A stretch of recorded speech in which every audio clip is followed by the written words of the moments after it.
So this is a conversation between me and my imaginary future wife. Babe, boil those eggs. I need 3 daily for protein intake and whatnot. Honey, you expect too much from me. I can only shed 1 per month and that's all you're gonna get. You ever piss in front of everybody in your pants and then just to cover it up in embarrassment you say, ha, guys, it was just a small water bottle in my pocket that exploded. Happens all the time, am I right? The word coconuts has a whole another meaning to it when you take the 2017 movie Coco into context. What would fucking a mute girl be like? Wouldn't it be peaceful? There would be no corrections and suggestions. You know, while fucking, there would be no deeper baby, deeper, or that's right, to the left baby, to the left, or don't stop. I wouldn't have to go through none of that. Peaceful fucking. The colder the air, the harder my dick. Winter is coming. Look at this. Look at this. Anne Hathaway who? If me and my imaginary future wife turn out not to be infertile and she manages to get pregnant and the doctor ever asks us the question, do you want to know the gender of your baby? Then I will counter question the doctor. Can we make sure that the baby comes out of particular gender? And if the doctor says no, then no, I don't want to know the gender of the baby. Because what difference does it make? If I have no creative control over what the baby turns out to be, then why are you asking me if I want to know what the gender is?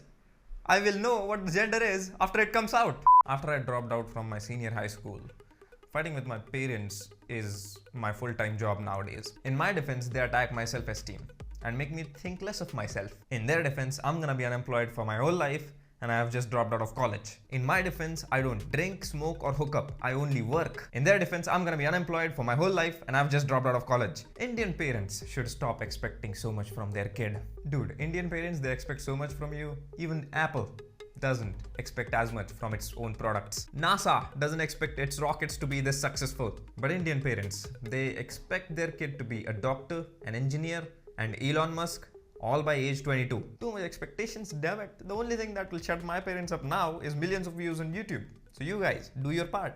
Please like, share, and save my damn life. If you're watching this on Instagram, I request you, please do not roast me. As you can see by my skin color, I'm already mildly roasted and I do not want any more roasting. I cannot take it. I mean, those fucking Instagram people, man, those people, they will hurt you real bad.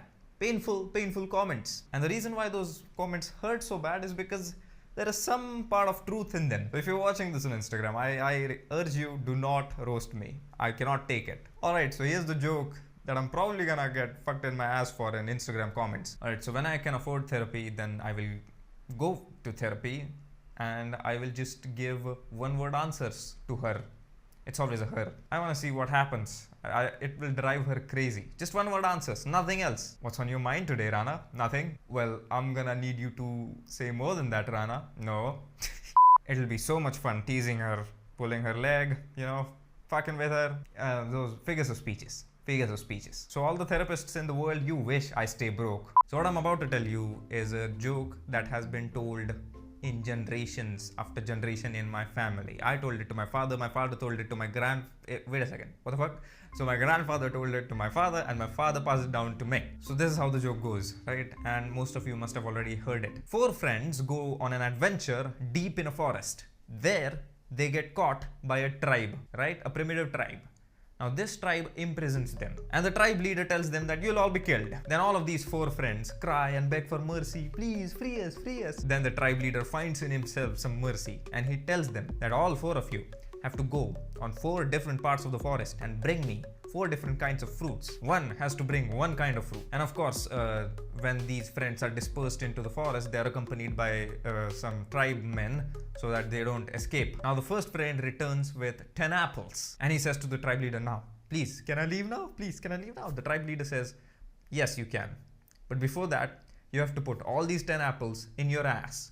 And they have to fit perfectly in your ass, or else you're not leaving, we're gonna kill you. So this motherfucker, he starts to put those apples in his ass one by one, and he reaches to the number 4, and suddenly there is no space in his ass anymore. He is trying to shove those apples up his ass, and he's doing it arduously, but he is failing at that, because turns out your rectum is not designed to hold 4+ apples. Anyways, so they kill him, and he goes to heaven. The second friend returns from the jungle, and he brings with him avocados. And of course, by the second avocado, he too fails and they kill him too. Now the third friend, he luckily brings only strawberries with him, right? And so he starts putting those strawberries up his asshole one by one, and now he is almost there, right? He has put the 9th strawberry and he's going for the 10th strawberry, and then he suddenly laughs. And because he laughs, he loses the control over his sphincter muscle.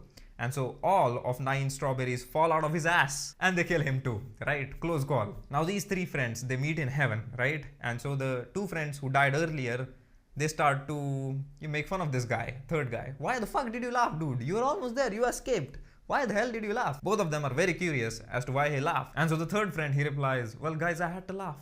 Like I had no choice. Because our fourth friend, he brought along 10 watermelons. Yes, I know. I look like someone who has just woken up after taking a 36-hour sleep. I know that. Okay, what joke am I gonna tell you today? It's always the oldies that take a seat beside me in a public transport. It's never a hot girl. Never. I think I'm cursed. I think there's a spell on me. And the spell is that I shall only attract saggy, loose pussy and never tight pussy.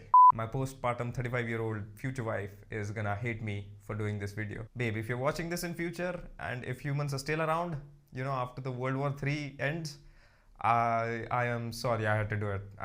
It's for comedy. I love you, babe. And I also love that roast beef hamburger of yours down there. Unconditionally, yes, I love it.